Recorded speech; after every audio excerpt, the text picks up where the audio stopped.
नमस्कार दोस्तों, स्वागत है आप सभी का SRL एकेडमी के यूट्यूब चैनल पर। कैसे आप सभी लोग?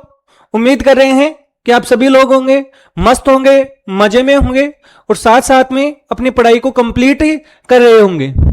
आज के हमारी इस वीडियो के अंतर्गत हम लेकर आए हैं जो नीट के PYQ हैं वो, और जो ये नीट के PYQ हैं ये आपके चैप्टर 4 अर्थात वंशागति एवं विविधता के सिद्धांत हैं उसके ऊपर आधारित रहने वाले। ये चैप्टर है हमारे क्लास 12th का चैप्टर नंबर 4 है जो जेनेटिक्स का पहला चैप्टर है। तो इसके हम PYQ हैं जो हम देखने वाले हैं, जो नीट की पिछली परीक्षाओं में आए हैं उन सभी को हम देखेंगे और कंप्लीटली उनका सॉल्यूशन क्या हो सकता है उसके साथ हम उसको सही देखने वाले हैं। इस कारण वीडियो को पूरा जरूर देखें और यदि अभी तक आपने हमारे चैनल को सब्सक्राइब नहीं कर रखा है तो इंतजार किस बात का कर रहे हैं, चैनल को जरूर सब्सक्राइब करें। तो शुरुआत करते हैं हम आज के हमारे इस MCQ सेशन के बारे में या PYQ सेशन के बारे में, जिसमें हम बहुत सारे प्रश्न हैं वो देखने वाले हैं। तो सभी भाई और बहनों आराम से पेटी बांध लो और उसके बाद में आगे हम क्वेश्चन देखने वाले हैं। जो आज का हमारा पहला प्रश्न है वो क्या है? क्वेश्चन नंबर फर्स्ट है वो आपके सामने है। क्वेश्चन नंबर फर्स्ट को हम ध्यान से पढ़ेंगे। एक बार देखो प्रश्न को। प्रश्न क्या है देखो, क्वेश्चन नंबर फर्स्ट कि एक व्यक्ति का रक्त समूह है O है। एक व्यक्ति है जिसका रक्त समूह क्या है O। निम्नलिखित में से कौन सा माता पिता का जीनोटाइप संयोजन उसके O रक्त समूह वाले बच्चे को उत्पन्न नहीं कर सकता है? एक प्रश्न है, थोड़ा बड़ा सा प्रश्न है। इसमें यह बता रखा है कि कोई व्यक्ति है जिसका रक्त समूह O है, तो उसके माता पिता हैं, उसका कौन सा जीनोटाइप है जो कि O रक्त समूह वाले बच्चे पैदा नहीं कर सकता? यह नीट 2026 के अंतर्गत पूछा गया प्रश्न है। देखो इसमें पहला ऑप्शन दे रखा है, जीनोटाइप दे रखा है रक्त समूह के लिए IA small I, IB small I. दूसरे ऑप्शन में है IA स्मॉल आई और दोनों स्मॉल आई। तीसरा ऑप्शन है IB स्मॉल आई और दोनों स्मॉल आई। और चौथा ऑप्शन है IA और IB।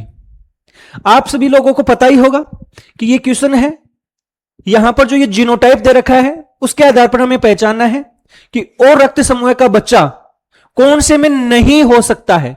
ध्यान से सुनना, इसमें ले रखा है कि नहीं हो सकता है। यदि इस क्वेश्चन को हम देखें तो देखो रक्त समूह है, रक्त समूह है, इसके लिए जो जीन होता है, इसके लिए जो जीन होता है वो एक क्या है, बहुविकल्पी जीन होता है। कैसा जीन होता है? बहुविकल्पी। और बहुविकल्पी जीन है तो इसके 3 रूप हैं, एक है IA, एक है IB और एक है स्मॉल आई। ये 3 होते हैं, ये युग्म विकल्पी पाए जाते हैं किसके लिए? रक्त समूह के जीन के लिए। अब इन तीनों में से किसी व्यक्ति में 2 ही पाए जा सकते हैं। और रक्त समूह वाला व्यक्ति है, और रक्त समूह वाला व्यक्ति है, उसका जो जीनोटाइप होता है वो होता है स्मॉल आई। और रक्त समूह वाले व्यक्ति का जीनोटाइप क्या हो सकता है? Small I. कहने का मतलब यह हुआ कि उसको माता से भी स्मॉल आई वाला जीन प्राप्त होता है, उसको पिता से भी स्मॉल आई वाला जीन प्राप्त होता है। कहने का मतलब यह हो गया कि उसकी माता और पिता में जो उसका जीनोटाइप है माता पिता का, उसमें स्मॉल आई जरूर होना चाहिए। अगर उसके माता पिता वाले जीनोटाइप में स्मॉल आई नहीं है तो वो जीनोटाइप उसके माता पिता का नहीं हो सकता है, क्योंकि स्मॉल आई उसके माता पिता से ही तो प्राप्त होगा और दोनों से उसको आई प्राप्त होना चाहिए, स्मॉल आई। और दोनों से आई प्राप्त होने के लिए कम से कम माता पिता के पास एक स्मॉल आई होना ही चाहिए। तो देखो यहां पर हम पहले ऑप्शन के ऊपर चर्चा करें तो फर्स्ट ऑप्शन है, इसमें आई ए और स्मॉल आई, मतलब माता के पास है, पिता के पास भी स्मॉल आई है, मतलब ये हो सकता है। यहां पर देखें तो आई ए स्मॉल आई और दोनों स्मॉल आई हैं, ये भी हो सकता है माता पिता का, क्योंकि यहां से ये आई आ जाए, यहां से ये आई आ जाए, इसमें देखें तो ये आई आ जाए, ये आई आ जाए, आई बी स्मॉल आई और ये दोनों स्मॉल आई, ये भी हो सकता है, तब भी उसका वो ब्लड ग्रुप हो सकता है बच्चे का। लेकिन यहां पर देखो इसकी माता के पास दोनों ही आई ए हैं, तो माता के पास से आई ए कहां से आएगा, वो बच्चे में कैसे जाएगा, उसकी संतति में कहां से जाएगा आई ए, और जब आई ए जा ही नहीं सकता तो उसके संतति का ब्लड ग्रुप ओ हो ही नहीं सकता। तो ये जो कॉम्बिनेशन है, ये जीनोटाइप वाला कॉम्बिनेशन है, उस माता पिता के ओ ब्लड ग्रुप की कोई भी संतति नहीं हो सकती है, ओ ब्लड ग्रुप की कोई भी संतति नहीं हो सकती है। तो ये ध्यान रखना, ये जो ऑप्शन डी है इस क्वेश्चन के लिए, ऑप्शन डी है वो इसका सही आंसर है कि ओ रक्त समूह वाले बच्चे को उत्पन्न नहीं कर सकता। कौन सा नहीं कर सकता, ये तीनों हैं, पहले वाले ऑप्शन ये ओ रक्त समूह वाले बच्चे को उत्पन्न कर सकते हैं, डी वाला ओ रक्त समूह का बच्चा उत्पन्न नहीं कर सकता। तो ये था हमारा क्वेश्चन नंबर फर्स्ट। उम्मीद आसानी से समझ में आ गया होगा, क्योंकि बच्चे में ये वाला जीनोटाइप होना चाहिए। नेक्स्ट है क्वेश्चन नंबर सेकंड, और ये शुरुआत में जो नीट वाले प्रश्न हैं, जो 26 वाले 25 वाले, क्योंकि इसमें कथन कारण वाले बड़े बड़े प्रश्न बहुत ज्यादा पूछे गए थे, तो यहां पर कुछ बड़े प्रश्न भी देखने को मिलने वाले। ये नीट 2026 का ही एक दूसरा प्रश्न है। इसमें यदि हम देखें तो क्वेश्चन नंबर सेकंड क्या है कि एक कथन दे रखा है ए, और उसमें बता रखा है कि मेंडल के एक संकर संकरण में F1 पीढ़ी, ध्यान से सुनना, कौन सी पीढ़ी, F1 पीढ़ी के सभी पौधे लंबे थे और कोई भी बोना नहीं था। क्या यह बात सही है? मेंडल ने जो अपना प्रयोग किया उसमें उन्होंने F1 पीढ़ी प्राप्त की, तो सारे के सारे लंबे पौधे ही तो प्राप्त हुए थे, बोना तो एक भी पौधा प्राप्त नहीं होता। तो पहली बात तो बिल्कुल ही सही है। दूसरा दे रखा है कारण, इसका कारण क्या दे रखा है कि मटर के पौधे में लंबापन होता है वो प्रभावी लक्षण होता है, और बोनापन होता है वो अप्रभावी लक्षण होता है। इस पर विचार करो, F1 पीढ़ी में लंबापन ही दिखाई क्यों दिया, लंबे पौधे ही दिखाई क्यों दिए? क्योंकि हमें पता है कि F1 पीढ़ी में प्रभावी लक्षण ही दिखाई देता है, और क्योंकि मटर के पौधे में लंबापन होता है वो प्रभावी लक्षण है, इस कारण ये F1 पीढ़ी में दिखाई देता है। तो ये तो बिल्कुल बात सही, तो कथन सही है, कारण भी सही, और ये कथन बिल्कुल बात बता रहा है कि F1 पीढ़ी में लंबापन क्यों दिखाई दिया था। तो कथन है सही है, कारण है सही है, और कारण है उस कथन की सही व्याख्या भी कर रहा है। तो ऑब्वियसली बात है, ये तो हमारे को पता चल गया है। इसके ऑप्शन दे रखे हैं वो देख लो। पहला ऑप्शन दे रखा है कि अभिकथन सही है लेकिन कारण गलत है। कारण गलत थोड़ी है, तो ये ऑप्शन तो हट जाएगा। फिर तीन ऑप्शन बचे, अभिकथन और कारण दोनों सही है, बिल्कुल सही बात है, तथा कारण है अभिकथन की सही व्याख्या है, ये बिल्कुल सही बात है। ऑप्शन बी है वो इसके लिए क्या हो जाएगा, सही आंसर हो जाएगा। हालांकि बाकी सी और डी भी दे रखा है, लेकिन इसका कोई मतलब है नहीं, क्योंकि ये वाला अपना सही हो गया है। ऑप्शन बी है इसके लिए सही आंसर हो गया है। नेक्स्ट क्वेश्चन देखो भाई लोगो, नेक्स्ट हमारा क्वेश्चन है कौन सा, क्वेश्चन नंबर थर्ड, और ये क्वेश्चन नंबर थर्ड है, इसको हम देखते हैं भाई। क्वेश्चन नंबर थर्ड, निम्नलिखित में से कौन सा अपूर्ण प्रभाविता, ध्यान से सुनना, इनकम्प्लीट डोमिनेंस है उसके बारे में बात कर रहा है, का उदाहरण है। ऑप्शन देखेंगे हम। यह प्रश्न है, ये नीट 2024 री एग्जाम में पूछा गया था। अपूर्ण प्रभाविता का कौन सा उदाहरण हम पढ़ते हैं वो हमें बताना है। ऑप्शन क्या क्या दे रखे हैं, मानव का रक्त एबीओ रक्त समूह है, एंटीराइनम के पुष्प, मानव त्वचा का रंग, और फिनाइल कीटोन यूरिया। ये चार ऑप्शन दे रखे हैं, और इन चार ऑप्शनों में से हमें ऐसा एक उदाहरण समझना है, ऐसा उदाहरण बताना है जो कि हमारा अपूर्ण प्रभाविता का उदाहरण होता है। जिसमें प्रभाविता होती है, कहने का मतलब प्रभावी लक्षण होता है, वो पूर्ण रूप से प्रकट नहीं होता है। तो ऐसा कौन सा उदाहरण है? तो ऐसा उदाहरण हमने पढ़ा था जिसे हम बोल रहे थे श्वान पुष्प, जिसे हम क्या बोल रहे थे? श्वान पुष्प, या इसी का नाम होता है एंटीराइनम। तो एंटीराइनम के पुष्प में हमें अपूर्ण प्रभाविता देखने को मिलती है।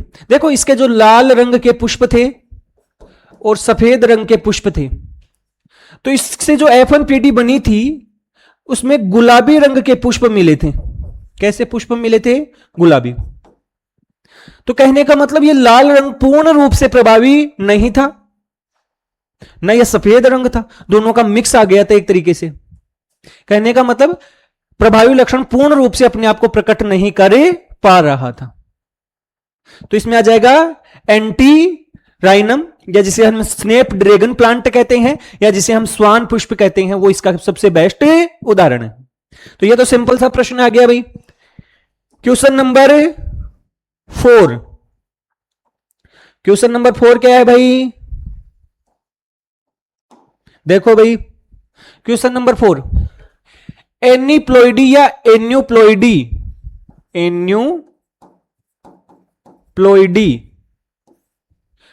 एन्यूप्लॉइडी किस कारण होती है? एन्यूप्लॉइडी किस कारण होती है? एन्यूप्लॉइडी को हिंदी में कहते हैं असुगुणिता।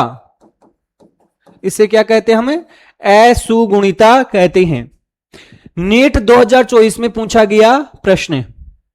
ऑप्शन क्या क्या दे रखे हैं? प्रतिस्थापन, गुणसूत्र की संख्या में एक या कुछ गुणसूत्रों की वृद्धि या कमी, डीएनए का स्थानांतरण, और चौथा ऑप्शन दे रखा है गुणसूत्र का उलटना। ये 4 ऑप्शन दे रखे हैं कि एन्यूप्लॉइडी का मतलब क्या होता है। एन्यूप्लॉइडी होती है या असुगुणिता होती है, यह हमने क्रोमोसोमीय विकार में देखी थी। किसमें देखी थी? क्रोमोसोमीय विकार। क्रोमोसोमीय विकार का मतलब यह होता है कि यदि किसी व्यक्ति में या तो गुणसूत्र की संख्या में परिवर्तन आ जाए या फिर उसकी संरचना में परिवर्तन आ जाए। अब यदि किसी व्यक्ति की गुणसूत्रों की संख्या में कोई परिवर्तन होता है और जिसमें से या तो एक गुणसूत्र बढ़ जाए और या एक गुणसूत्र कम हो जाए। भाई, गुणसूत्रों की संख्या जैसे मनुष्य में होती है 46, अगर किसी व्यक्ति में गुणसूत्रों की संख्या कम हो जाए, कहने का मतलब हो जाए 45, या किसी व्यक्ति में गुणसूत्रों की संख्या अधिक हो जाए, कहने का मतलब हो जाए 47। तो अगर किसी व्यक्ति के गुणसूत्रों की संख्या एक कम या ज्यादा हो जाती है, तो ऐसी स्थिति को हम क्या कहते हैं? एन्यूप्लॉइडी कहते हैं, असुगुणिता कहते हैं। असुगुणिता में गुणसूत्रों की संख्या होती है वो जोड़े में नहीं रह जाती है। जैसे मान लो किसी में 45 हो गए, तो जोड़े बनेंगे क्या 45 के? 46 के तो बन सकते थे। अगर किसी में गुणसूत्रों की संख्या 47 हो गई तो इसके भी जोड़े नहीं बनेंगे। तो यह बोल रहा है कि एन्यूप्लॉइडी का मतलब क्या हो गया? गुणसूत्र की संख्या में एक या कुछ गुणसूत्रों की वृद्धि भी हो सकती है और कमी भी हो सकती है। ऑप्शन बी है, यह इसके लिए सही आंसर हो गया। तो यह था हमारा क्वेश्चन नंबर 4। क्वेश्चन कैसे लग रहे हैं कमेंट करके जरूर बताएं। सारे क्वेश्चन आपके समझ में आ रहे होंगे, आराम से आप अपनी तैयारी को परख पा रहे होंगे। जितने ज्यादा से ज्यादा प्रश्न आपके सोल्व होंगे, जितने ज्यादा प्रश्न आपको देखने पर लगेंगे कि हमारे सोल्व हो पा रहे हैं, तो आपका कॉन्फिडेंस बढ़ेगा। प्रश्न ज्यादा से ज्यादा सोल्व करने चाहिए। जितने ज्यादा आप पीवाईक्यू हैं, जितने ज्यादा आप एमसीक्यू हैं, ये सोल्व करेंगे, आपका कॉन्फिडेंस बढ़ेगा, आप एग्जाम में बैठने के लिए तैयार होंगे। तो ज्यादा से ज्यादा जितने आप कर सको उतने पीवाईक्यू और एमसीक्यू सोल्व कीजिए। क्वेश्चन नंबर 5 क्या है भाई? यदि एक वर्णांध पुरुष, ध्यान से सुनना क्या बता रहा है, पुरुष है जिसमें वो कैसा है? वर्णांध, का विवाह है सामान्य दृष्टि वाली समयुग्मजी, सामान्य दृष्टि और वो भी समयुग्मजी, कहने का मतलब वाहक नहीं है, महिला से होता है, तो उनके पुत्र के वर्णांध होने की संभावना कितनी होती है? उसके पुत्र की वर्णांध होने की संभावना कितनी होती है? यह नीट 2023 में पूछा गया प्रश्न है और इसमें ऑप्शन दे रखे हैं कि 0%, 25%, 50%, 100%। कितने प्रतिशत संभावना है? देखो, यह बोल रहा है कि वर्णांध पुरुष, वर्णांध पुरुष का मतलब एक ऐसा पुरुष जिसके एक्स गुणसूत्र था उसके ऊपर प्रभावित जीन है। सबसे पहले तो आपको पता ही होगा कि वर्णांधता है अक्ष संलग्न अप्रभावी विकार होता है। ये तो आप बात को बता रखी है आपको। अब देखो, अगर वर्णांध पुरुष है तो इसके एक्स जीन के ऊपर प्रभावित जीन पाया जाएगा और दूसरा जीन इसके पास वाई। वर्णांध पुरुष ऐसा ही तो है। दूसरी है सामान्य महिला। ध्यान से सुनना, सामान्य महिला। अब देखो, महिला दो तरीके की हो सकती है, वो वाहक भी हो सकती है और वो सामान्य भी हो सकती है और रोगग्रस्त भी हो सकती है, लेकिन उसकी संभावना बहुत ही कम है। तो ये बोल रहा है सामान्य। कैसे बता भाई सामान्य? क्योंकि यहां पर लिख रखा है समयुग्मजी महिला, वो भी कैसी? सामान्य दृष्टि वाली। सामान्य दृष्टि है और दोनों के दोनों क्या है? गुणसूत्रों पर कोई जीन उपस्थित नहीं है। कहने का मतलब वर्णांधता के लिए कोई जीन उपस्थित नहीं है, प्रभावित जीन नहीं है। तो ये हो गई सामान्य महिला। ये बोल रहा है कि उसके केवल पुत्र हैं, उसके वर्णांध होने की कितने प्रतिशत संभावना है? देखो, वर्णांध पुरुष में जो शुक्राणु बनेंगे ये दो तरीके के बनेंगे। एक प्रभावित वाले शुक्राणु जिसके ऊपर एक्स गुणसूत्र है, दूसरे वाले अप्रभावित वाले जिसमें वाई गुणसूत्र है। सामान्य महिला है, इसमें दोनों युग्मक, दोनों अंडाणु सामान्य हैं। अब मेरे को आप यहां पर ज्यादा सॉल्व करने की जरूरत ही नहीं है। आप इतना सा दिमाग लगाओ कि पुत्र हैं, पुत्र को हमेशा पिता से कौन सा गुणसूत्र प्राप्त होता है? वाई गुणसूत्र। पुत्र को हमेशा पिता से कौन सा गुणसूत्र प्राप्त होता है? वाई गुणसूत्र। एक्स गुणसूत्र प्राप्त नहीं होता है। पिता का एक्स गुणसूत्र हमेशा किसको प्राप्त होता है? पुत्री को। तो पिता की तरफ से तो कोई समस्या नहीं आने वाली। उसमें जो वर्णांध पिता है उसकी तरफ से पुत्र में कोई समस्या नहीं आने वाली है, क्योंकि वाई गुणसूत्र क्या है? सामान्य। माता से उसको क्या प्राप्त होता है? एक्स गुणसूत्र।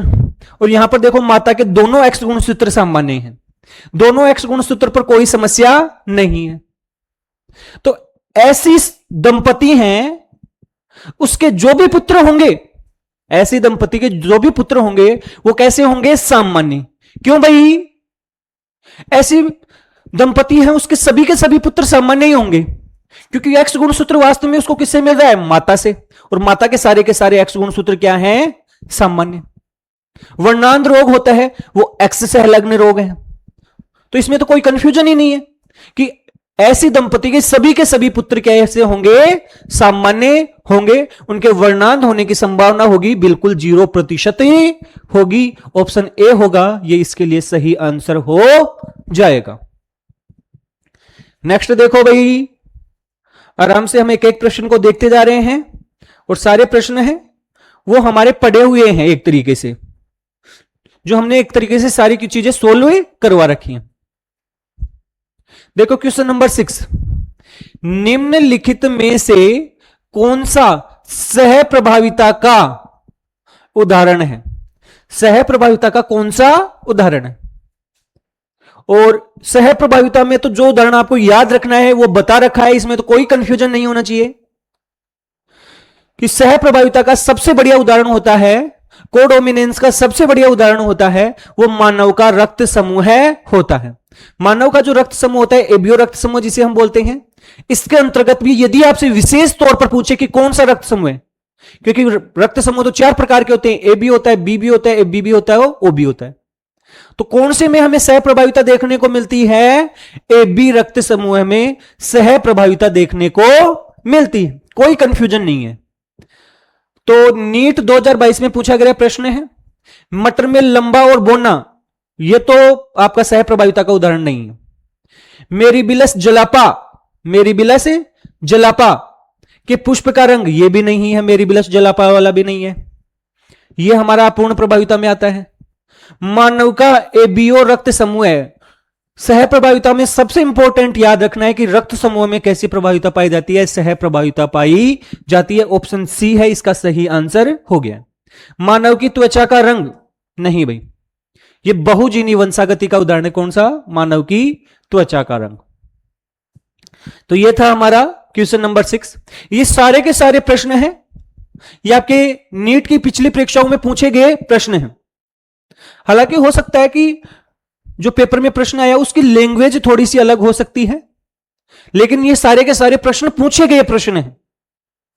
नेक्स्ट प्रश्न है क्वेश्चन नंबर 7, और वो क्या है देखो भाई लोगों। क्वेश्चन नंबर 7 में मेंडल ने अपने प्रयोगों के लिए मटर के पौधे का चयन मुख्यतः इसलिए किया क्योंकि, नीट 2021 का प्रश्न है। किसका प्रश्न है? नीट 2021 का प्रश्न है। और यह बोल रहा है कि मेंडल ने मटर के पादप का चयन क्यों किया था, मटर के पौधे का चयन क्यों किया। इसके बहुत सारे कारण बताए थे आपको कि मेंडल ने मटर के पादप का चयन क्यों किया। इसके लिए आपको बताया था कि मटर का पादप होता है वो 1 वर्षीय पादप होता है, तो कम समय में बहुत सारी पीढ़ियों का अध्ययन कर सकते हैं। मटर के पादप में बहुत सारे विप्रियासी लक्षण पाए जाते हैं जिनका अध्ययन किया जा सकता है।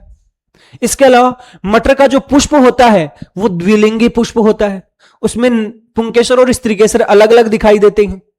इस कारण उनमें क्या होता है, स्वपरागण भी होता है। जरूरत पड़ने पर विपुंसन की सहायता से उनमें परपरागण भी करवाया जा सकता है। तो ये सारे के सारे लक्षण होते हैं किसमें? मटर के पादप में। और इसी कारण मेंडल ने मटर के पादप का चयन किया। इसमें तो कोई कंफ्यूजन ही नहीं, इसमें केवल एक ही लक्षण था, एक ही थोड़ी था, 7 लक्षणों पर तो मेंडल ने ही प्रयोग किए थे। इसमें अनेक स्पष्ट विपरीत लक्षण थे, विपरीत बोल दो, विप्रियासी बोल दो, स्पष्ट दिखने वाले विपरीत लक्षण थे। जैसे लंबाई में लंबापन, बोनापन, पुष्प के रंग में बैंगनी सफेद, बीज के आकार में गोल झुर्रीदार, तो स्पष्ट अंतर था। तो यह ऑप्शन बी है, इसके लिए सही आंसर हो गया है। इसके अलावा यह केवल अलैंगिक प्रजनन करता था, नहीं भाई, लैंगिक प्रजनन आसानी से होता था, स्वपरागण भी होता था, परपरागण भी करवा सकते थे। इसमें गुणसूत्र ही नहीं होते थे, ऐसा थोड़ी होता है।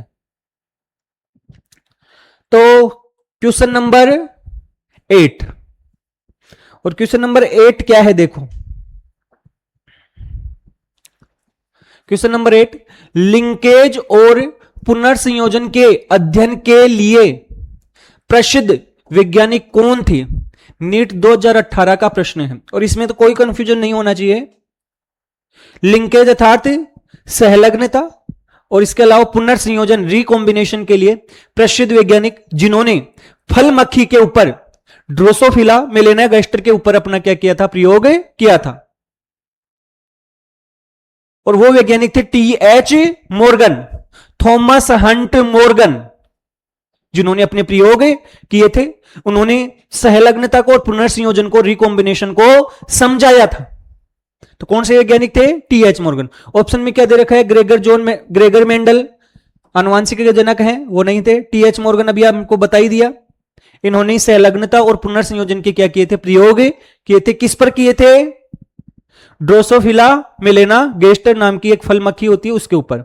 चार्ल्स डार्विन प्राकृतिक वर्ण का सिद्धांत दिया था, यहां से संबंधित नहीं है। लेमार्क अंगों की उपयोगिता वाला सिद्धांत दिया था, वो भी यहां से संबंधित नहीं है।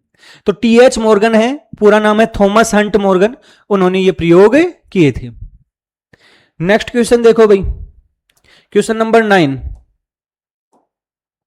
देखो भाई। प्रश्न देखने पर बड़ा लग रहा है लेकिन है सिंपल। जीन आर है, एक जीन है जिसको दर्शा रखा है आर से, और एक है वाई। कहने का मतलब ये 2 अलग अलग लक्षणों के लिए जीन है। ये लक्षण फर्स्ट है, ये लक्षण सेकंड है। में स्वतंत्र वर्गीकरण या अपवहन जिसे हम बोलते हैं, कहने का मतलब इंडिपेंडेंट एशॉर्टमेंट प्रदर्शित करते हैं। 2 लक्षण दे रखे हैं आर और वाई, और ये दोनों स्वतंत्र अपयूहन को दर्शाते हैं, सही बात है। यदि कैपिटल आर और कैपिटल वाई से गोल और पीले बीज बनते हैं। और यहां पर देखो ये थोड़ा सा मिस्टेक है, यहां पर ये दे रखा है कि स्मॉल आर स्मॉल वाई से झुर्रीदार और हरे बीज प्राप्त होते हैं। तो F2PD का लक्षण प्रारूपिक अनुपात क्या होगा? इसमें तो कुछ ही याद रखने की जरूरत नहीं है। यह बोल रहा है कि दो लक्षणों के लिए है और दो लक्षणों के लिए होती है, तो आप सभी को पता होती है कि स्वतंत्र अपयूहन का नियम लागू हो जाता है द्विसंकर संकरण पर। स्वतंत्र अपयूहन के लिए क्या पूछ रहा है? लक्षण प्रारूपिक अनुपात। हमें फिनोटाइप अनुपात पूछ रहा है, जो हमारा द्विसंकर संकरण के लिए था, या जिसे हम बोल रहे हैं कि आपकी दो लक्षणों की वंशागति के लिए था। उसमें भी तो हम यही करते थे, गोल पीले बीज थे उनका संकरण है, हरे झुर्रीदार बीज वाले पादप से करवा रहे थे।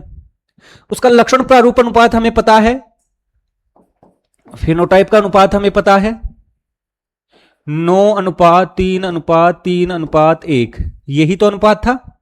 बाकी जीनोटाइप अनुपात हमने पढ़ा ही था, वो भी होता है। तो ये बोल रहा है लक्षण प्रारूपिक मतलब फिनोटाइप अनुपात, तो इसमें ऑप्शन ए आ जाएगा, वो इसका सही आंसर हो जाएगा।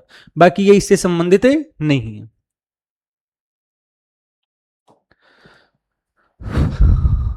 आज के हमारे एमसीक्यू सेशन का 10वें नंबर का प्रश्न, और ये मिलान करने वाले प्रश्न भी आजकल एग्जामों में पूछे ही जाते हैं।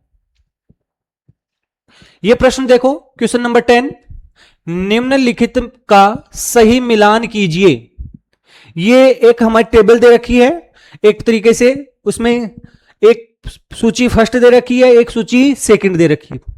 उनका हमें क्या करना है? मिलान करना है। और मिलान करने के बाद में यहां पर 4 ऑप्शन दे रखे हैं, उन 4 ऑप्शनों में से इसको सही ऑप्शन है वो चुनना है।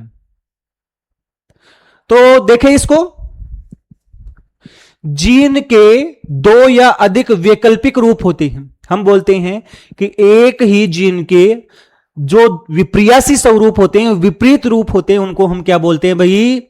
उनको इनमें से क्या बोलते हैं? एलील बोलते हैं। क्या बोलते हैं? एलील, या हिंदी में बोले तो युग्म विकल्पी। तो फर्स्ट वाला किससे मिल जाएगा? इससे। F1 संतति, F1 पीढ़ी का संकरण, क्रॉस का मतलब संकरण, समयुग्मजी अप्रभावी, समयुग्मजी अप्रभावी। याद रखना, ये आपको बताया हुआ है कि F1 पीढ़ी के पादपों का संकरण यदि समयुग्मजी अप्रभावी के जनक के साथ करवाते हैं तो उसे हम बोलते हैं टेस्ट क्रॉस परीक्षण संकरण कहते हैं। क्या कहते हैं भाई? परीक्षण संकरण। अगर F1 संतति का क्रॉस है किसी भी जनक के साथ, चाहे वो प्रभावी हो चाहे से अप्रभावी, यदि किसी भी जनक से करवाते हैं तो उसे हम बोलते हैं बेक क्रॉस पश्चय संकरण। और बाकी पादपों में गुणसूत्रों के सेटों की संख्या होती है, उसे हम बोलते हैं प्लोइडी। उसे क्या बोला जाता है? प्लोइडी। तो ये जो सूची फर्स्ट है उसको सूची सेकंड से हमने मिला लिया है। फर्स्ट वाले के अंतर्गत आएगा तीसरे नंबर का, तो ए है उसमें तीसरे नंबर का आएगा। 4 ऑप्शन है उसमें से चुन लो, तीसरे नंबर वाला रखना है, बाकी सबको हटा देना है, कंफ्यूजन कम करना है। तो ऑप्शन ए है उसमें सेकंड दे रखा है, इसको हटाओ। ऑप्शन बी है इसमें थर्ड दे रखा है, इसको रखो। ऑप्शन सी है उसमें ए में देखा है फोर्थ, इसको भी हटाओ। ऑप्शन डी है उसमें दे रखा है फर्स्ट, इसको भी हटाओ। तो 3 तो हट ही गई अपने अपने आप ही सीधे सीधे। अगर आपको एक भी पता होता तो इसमें पता चल ही जाएगा। ऑप्शन बी है इसके लिए सही आंसर हो गया है। यह हमारा क्वेश्चन नंबर 10। तो प्रश्न आसानी से समझ में आ रहे होंगे भाई लोगों। अगर कोई चीज समझ में नहीं आ रही है तो कमेंट करके जरूर पूछ लेना। और उसके अलावा अब ज्यादा से ज्यादा प्रश्न हम सोल्व करवाने की कोशिश कर रहे हैं।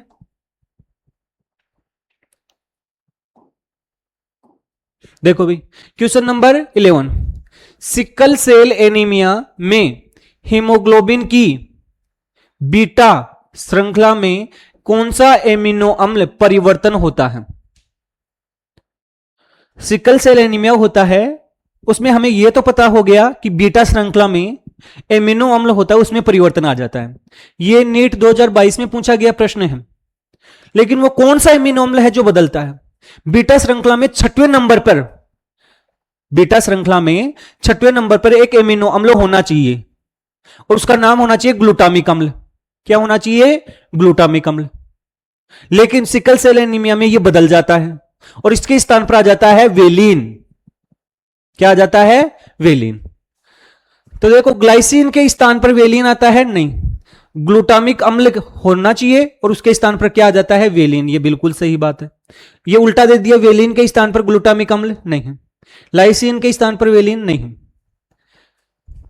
ग्लूटामिक एसिड होता है, उसके स्थान पर क्या आ जाता है?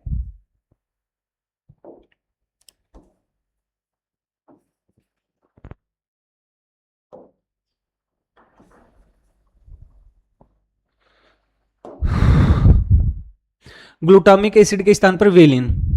और यदि आपसे कोई पूछे कि कौन सा कोड होता है, इसका होता है GAG और इसका आ जाता है GUG। तो ये आपको ध्यान रखना है। ऑप्शन बी है इसके लिए सही आंसर हो गया। Next question, question number 12। Question number 12 क्या है? निम्न में से कौन सा बहुजीनी वंशागति का उदाहरण है? बहुजीनी कहने का मतलब एक ऐसा लक्षण जिसकी वंशागति होती है वो केवल एक जीन पर निर्भर नहीं करती है। सामान्य तौर पर किसी एक लक्षण का नियंत्रण होता है, वो एक ही जीन के द्वारा किया जाता है। लेकिन ये चारों उदाहरण दे रखे हैं: मानव की त्वचा का रंग, हीमोफीलिया, एबीओ रक्त समूह और टर्नर सिंड्रोम। ये बोल रहा है कि इसमें से बहुजीनी वंशागति का उदाहरण कौन सा है जिसका नियंत्रण है केवल एक जीन के द्वारा नहीं हो रहा बल्कि दो या दो से अधिक जीनों के द्वारा हो रहा है। तो ऐसे में हमने पढ़ा था, एक उदाहरण तो पढ़ा था मानव की लंबाई, एक उदाहरण तो हमने क्या पढ़ा था? मानव की लंबाई। दूसरा उदाहरण हमने पढ़ा था मानव की त्वचा का रंग।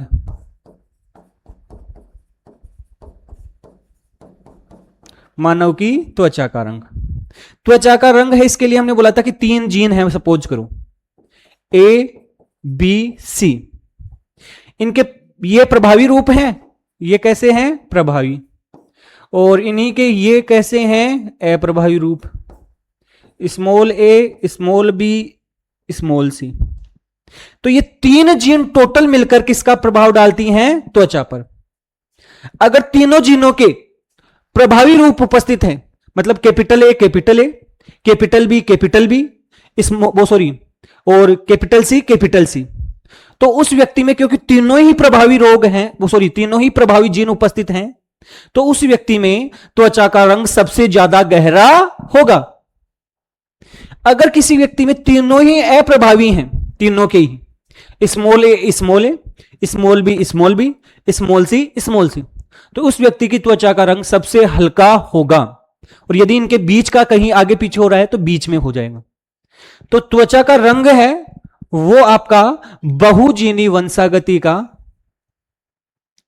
पॉलीजेनिक इनहेरिटेंस का उदाहरण होता है। तो ये क्वेश्चन नंबर 12 में सही आंसर हो जाएगा हमारे मानव की त्वचा का रंग, ऑप्शन ए। नेक्स्ट देखो भाई, क्वेश्चन नंबर 13। लिंकेज, हिंदी में बोलते हैं सहलग्नता, की आवृत्ति मुख्यतः किस पर निर्भर करती है? नीट 2019 में पूछा गया प्रश्न।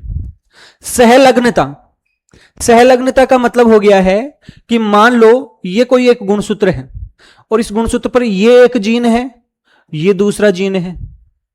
सही बात है। ये ऐसे सपोज कर लो ए जीन है, ये ऐसे सपोज कर लो बी जीन है। और इसके अलावा आप ये समझो कि ये एक दूसरा गुणसूत्र है, इसके ऊपर भी ये एक जीन है और ये दूसरा जीन है। इसको हम स्मॉल ए से बोल देते हैं, इसको स्मॉल बी से। तो ऐसे सपोज करो, तो एक ही गुणसूत्र पर उपस्थित जो जीन होते हैं उनकी वंशागति सामान्य तौर पर एक साथ होती है, क्योंकि गुणसूत्र पूरा का पूरा एक युग्मक में जाता है। एक जोड़े में से जो एक गुणसूत्र होता है वो एक युग्मक में जाता है, दूसरा दूसरे में जाता है।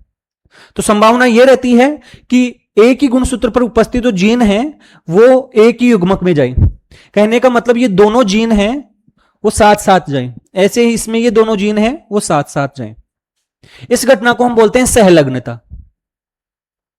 ऐसे जीन को बोलते हैं हम सहलग्न जीन, और इस घटना को हम बोलते हैं सहलग्नता।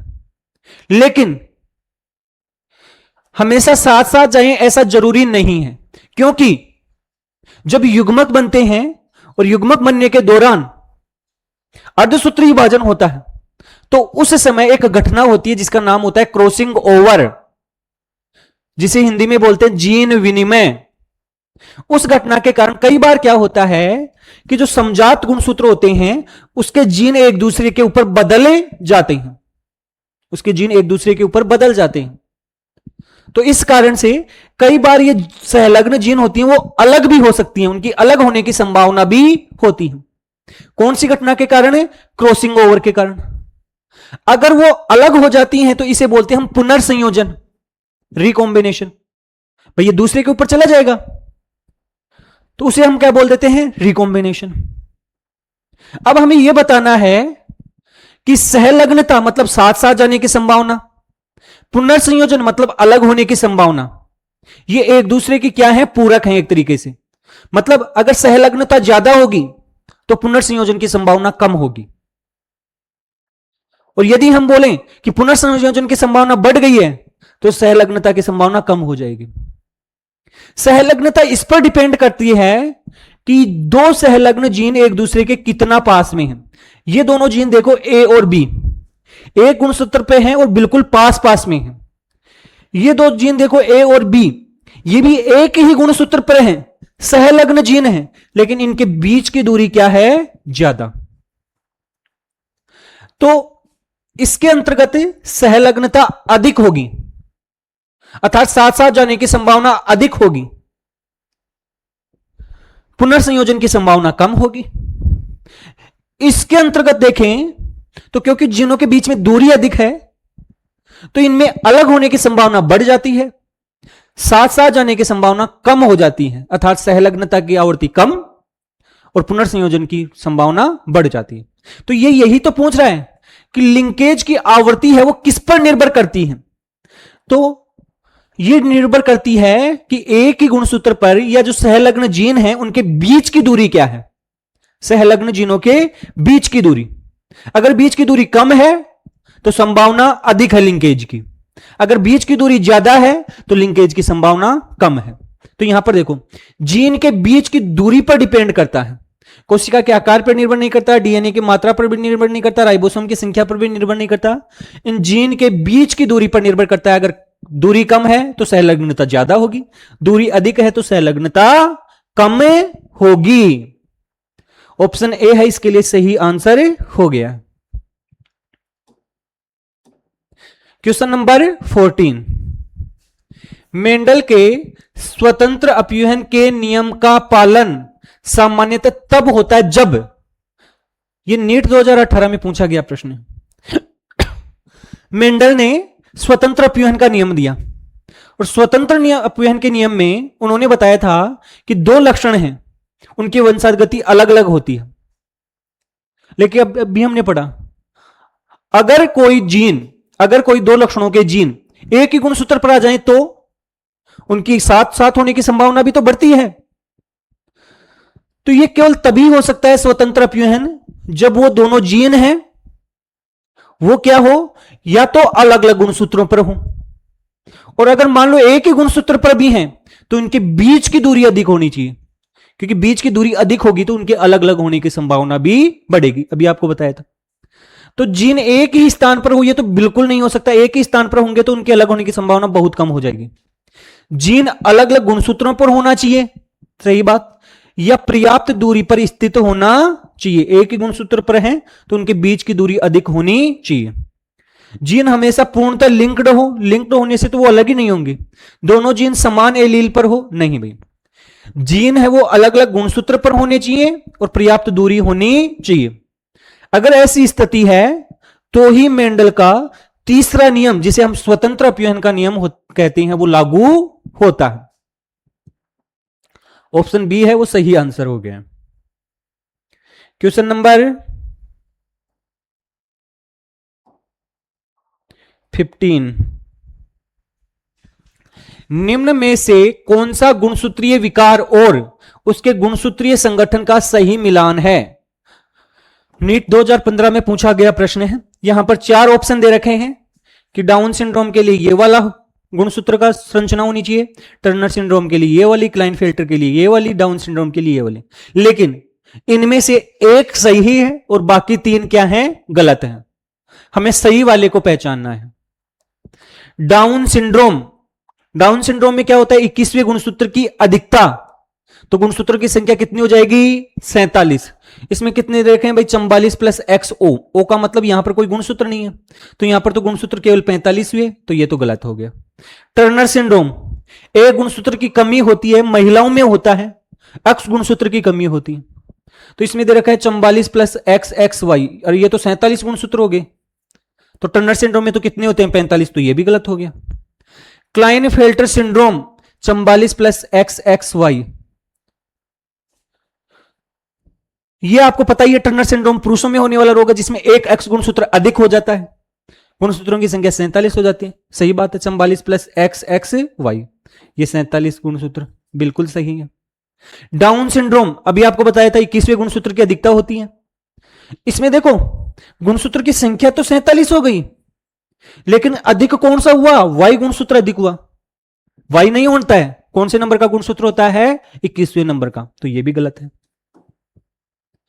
इनमें से सही केवल एक ही है, ऑप्शन सी, कि क्लाइनफेल्टर सिंड्रोम होता है, उसमें गुणसूत्रों की संख्या 47 होती है, 44 लिंग गुणसूत्र हैं, और लिंग गुणसूत्र जिसमें एक एक्स गुणसूत्र बढ़ जाता है, किसमें? पुरुषों में।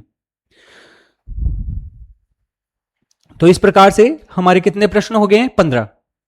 ये 16वें नंबर का प्रश्न है भाई। निम्नलिखित में से कौन सा कथन सही नहीं है? ध्यान से सुनना, सही नहीं है, नीट 2022 का पूछा गया प्रश्न है। पुरुष में एक्स वाई गुणसूत्र होते हैं, क्या यह बात सही है कि नहीं है? बिल्कुल सही बात है, लिंग गुणसूत्र एक्स वाई होते हैं। महिला में एक्स एक्स गुणसूत्र होते हैं, बिल्कुल सही बात है। पुरुष में हेटेरोगेमेटिक होता है, भाई अगर पुरुष में एक्स वाई गुणसूत्र हैं तो जब गेमिट बनेंगे, युग्मक बनेंगे, तो एक में एक्स जाएगा और एक में वाई जाएगा। कहने का मतलब युग्मक अलग अलग प्रकार के होंगे, सही बात है, बिल्कुल विषम युग्मकता होगी। महिला में हेटेरोगेमेटिक अर्थात विषम युग्मकता पाई जाती है, महिला में नहीं होगी भाई। महिला में एक्स एक्स है, तो भाई देखो पहला युग्मक एक्स, दूसरा भी एक्स वाला, तो दोनों ही समान प्रकार के हैं, तो हेटेरोगेमेटिक नहीं है। तो इन चारों ऑप्शनों में से ये 3 बात तो सही है, ये चौथी बात गलत है, और यही पूछा है कि कथन सही नहीं है। ऑप्शन डी हो जाएगा इसके लिए, क्या हो जाएगा? सही आंसर हो जाएगा। नेक्स्ट देखो 17वें नंबर का प्रश्न।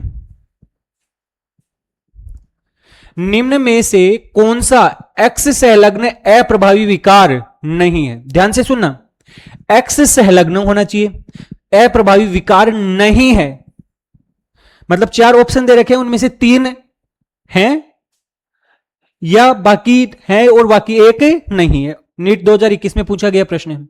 हीमोफीलिया, वर्णांधता, सिकल सेल एनीमिया, और दोनों ए और बी। अब कई बार आप देखते हो तो आप देख लेते हो कि अगर ऐसा आता है कि उपरोक्त सभी, दोनों या इनमें से कोई नहीं, तो आप वो लगा देते हो, लेकिन पहले ध्यान से समझो, एक्स संलग्न अप्रभावी विकार नहीं है। देखो एक्स संलग्न कौन कौन से होते हैं ये आपको बता रखा है। एक्स संलग्न में एक तो आपको बता रखा है हीमोफीलिया, और एक आपको बता रखा है वर्णांधता। ये 2 हैं वो एक्स गुणसूत्र से संलग्न विकार हैं।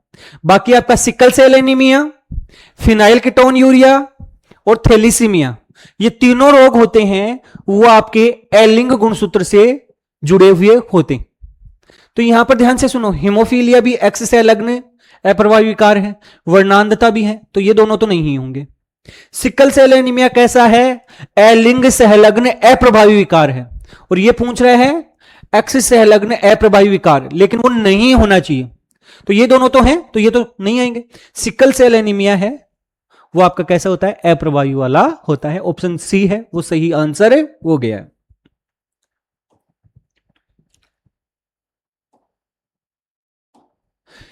इसमें दे रखा है अपूर्ण प्रभाविता में F2PD का जीनोटाइपिक और फिनोटाइपिक अनुपात सामान्यतः होता है।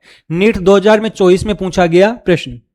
अपूर्ण प्रभाविता, ध्यान से सुनना, अपूर्ण प्रभाविता होती है यदि उसके लिए जीनोटाइप और फिनोटाइप अनुपात देखें तो दोनों समान हो जाते हैं।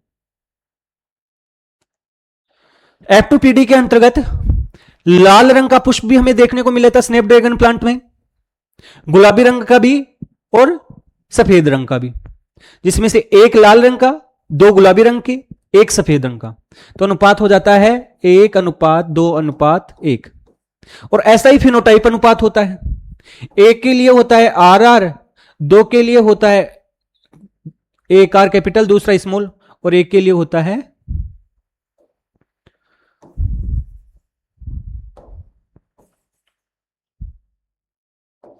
दोनों small r।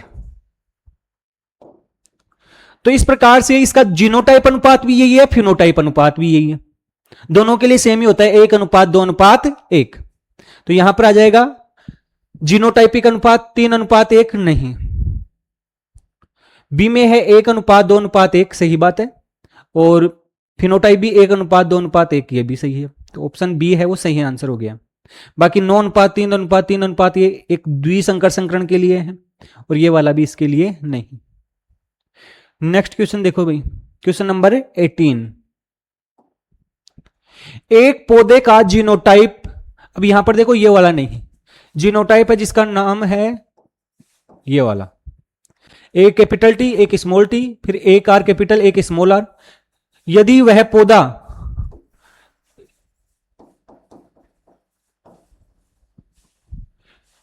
Small T small are पौधे से परीक्षण संकरण करवाता है, आपको सभी को पता है परीक्षण संकरण के लिए मैं अप्रभावी लेना पड़ेगा, तो इसी कारण वो लिखा है, तो संतति का अपेक्षित जीनोटाइपिक अनुपात क्या होगा।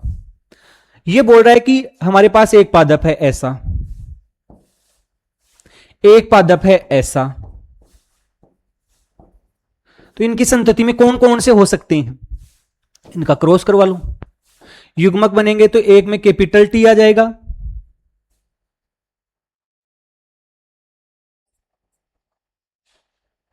और कैपिटल आर आ जाएगा, दूसरे में आ जाएगा हमारा कैपिटल टी स्मॉल आर आ जाएगा, तीसरे में आ जाएगा स्मॉल टी कैपिटल आर आ जाएगा, चौथे में आ जाएगा स्मॉल टी स्मॉल आर आ जाएगा।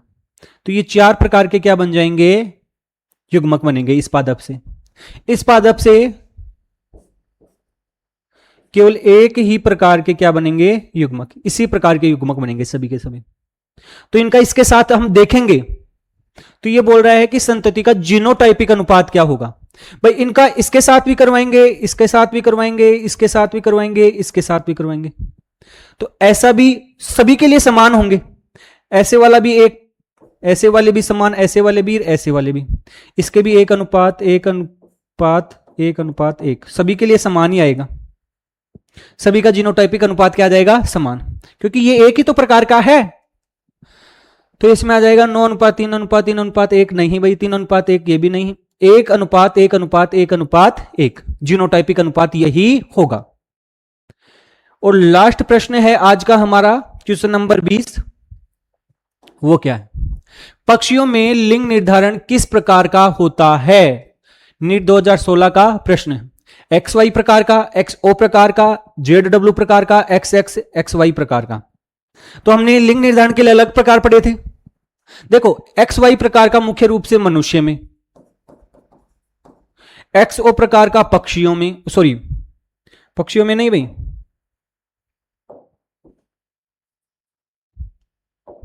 XO प्रकार का होता है विशेष रूप से कीटों में, ZW प्रकार का होता है पक्षियों में, और XX XY प्रकार का ये वही बात है, मनुष्य मान लो या कुछ कीट होते हैं उसमें पाया जाता है। तो ये पूछ रहा है कि पक्षियों में कौन सा होता है, लिंग निर्धारण के लिए कौन सा तरीका होता है, वो होता है ZW प्रकार, या इसे हम बोलते हैं ZW प्रकार का लिंग निर्धारण पाया जाता है। तो ये हमारे 20 प्रश्न हो गए। इसके बाद में यदि हम देखें तो ये आज के लिए हमारे टोटल प्रश्न हो गए हैं। यहां पर 20 नीट के पीवाईक्यू हैं, ये आपको सोल्व करवाए गए हैं, और ये सोल्व करवाए गए तो उनके लिए केवल आपको सही आंसर नहीं बताया गया है, उसके लिए आपको कंप्लीट सॉल्यूशन है वो आपको बताया गया है। आप सभी लोगों को ये प्रश्न है ये कैसे लगे हैं कमेंट करके जरूर बताएं। उम्मीद कर रहे हैं कि आप सभी लोगों को हमारा ये वीडियो है ये जरूर पसंद आया होगा। अगर वीडियो पसंद आए तो वीडियो को ज्यादा से ज्यादा लाइक और शेयर कीजिए। साथ साथ में यदि अभी तक आपने हमारे चैनल को सब्सक्राइब नहीं कर रखा है तो चैनल को जरूर सब्सक्राइब करें। धन्यवाद।